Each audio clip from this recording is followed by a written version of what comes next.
Welcome to this explainer. Today, we're taking a highly structured, totally objective look at the BOBCARD Tiara Credit Card.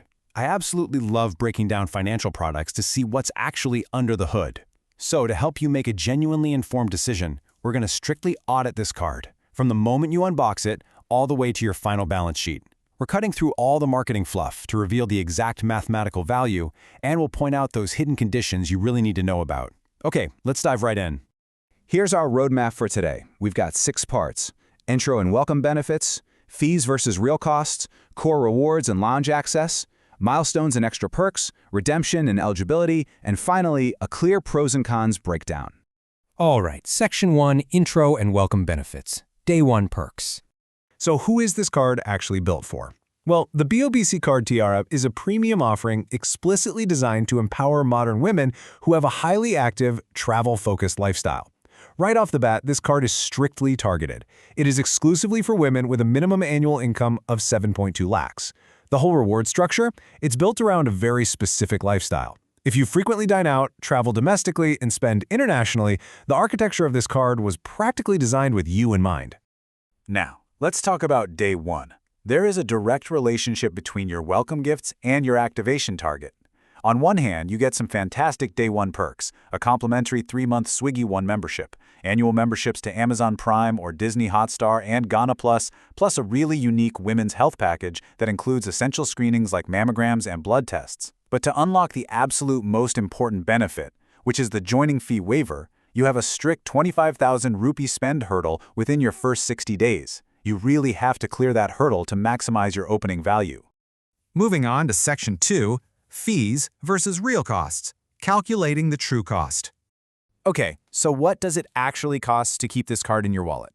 2,748 rupees. That is the true exact cost. You'll often see it marketed with a 2,499 rupee base fee, but we have to be precise here. When you add that mandatory 18% GST, the upfront joining fee, and the annual renewal fee is exactly 2,748 rupees. That's the baseline math you always need to keep in mind.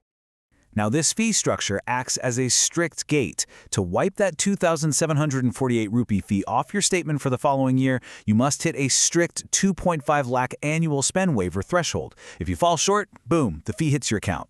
And honestly, I always want to point out the cost of borrowing. If you carry a balance on this card instead of paying it off in full, it's going to cost you a steep interest rate of 3.75% per month, which mathematically compounds to a massive 45% per annum. Seriously, never carry a balance on a rewards card if you can help it. Section 3, Core Rewards and Lounge, Earning and Resting. This is the engine of the card, how you actually make your money back when you swipe. You earned a highly accelerated 5x rewards rate on dining, travel, and international spends. That translates to 15 reward points per 100 rupees spent. Pretty great, right? For everything else, you get a base rate of 3 points per 100, but you have to pay close attention to the limits. That 5x category has a hard cap. You can only earn a maximum of 5,000 accelerated points per statement cycle before it drops down to the base rate. On top of that, fuel transactions earn exactly 0 reward points. Oh, and if you link this card to UPI, your UPI rewards are strictly capped at just 500 rupees in value per cycle. Now, for international travelers, the crucial point here is the forex markup. Simply put, a forex markup is just the extra fee banks charge you when you buy something in a different currency. The industry standard is usually around 3% to 3.5%, but the BOBCARD Tiara? It offers an exceptionally low 2% forex markup. This is a massive structural advantage for anyone who frequently travels abroad or shops on international websites.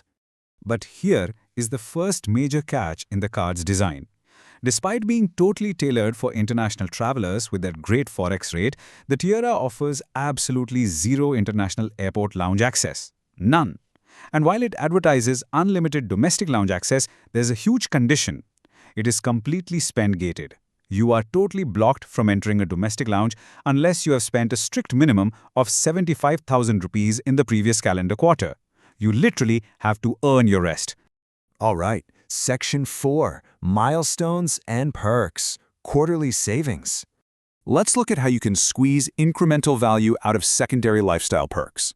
The card provides specific, repeating quarterly discounts. 500 rupees off at Myntra, another 500 at Nykaa, 500 at Flipkart, and a substantial 1,500 rupees off at Lakh salon. So if you actively manage your shopping to hit these exact milestones every single quarter, you can mathematically scale up your savings by exactly 12,000 rupees a year. It definitely requires organization, but the value is absolutely there on the balance sheet. Plus, there are smaller perks like 250 rupees off Book My Show and Big Basket, adding a nice little bump to your lifestyle savings. Section 5. Redemption and eligibility, cashing out and approval. Now that you've earned all these points, how do you cash them out? The math here is incredibly simple and beautifully transparent. There are no confusing conversion charts to worry about. One reward point is worth exactly 0.25 rupees in pure statement cashback. So, if you hit that 5,000 point cap on dining we talked about earlier, that's exactly 1,250 rupees of cashback value straight into your pocket for that cycle. But to get access to this value, the approval gates are pretty rigid. Demographically, you must be a female Indian resident between the ages of 25 and 55. Financially, you must strictly meet the 7.2 lakh minimum annual income threshold. And a quick tip for the application process, if you're salaried, they require 2 months of bank statements reflecting your salary credit. Providing just the salary slips won't cut it.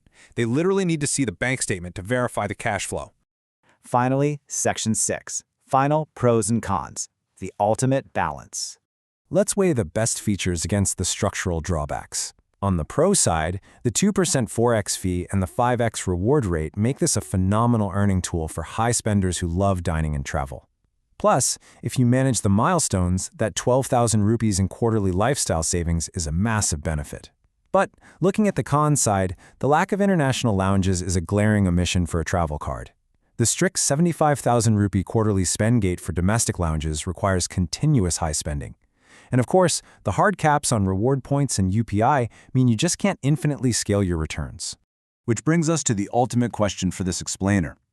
Given the strict 2.5 lakh annual fee waiver, the 75,000 rupee quarterly lounge gates, and those targeted milestone brands, you have to ask yourself, does your organic everyday spending perfectly align with these mathematical hurdles?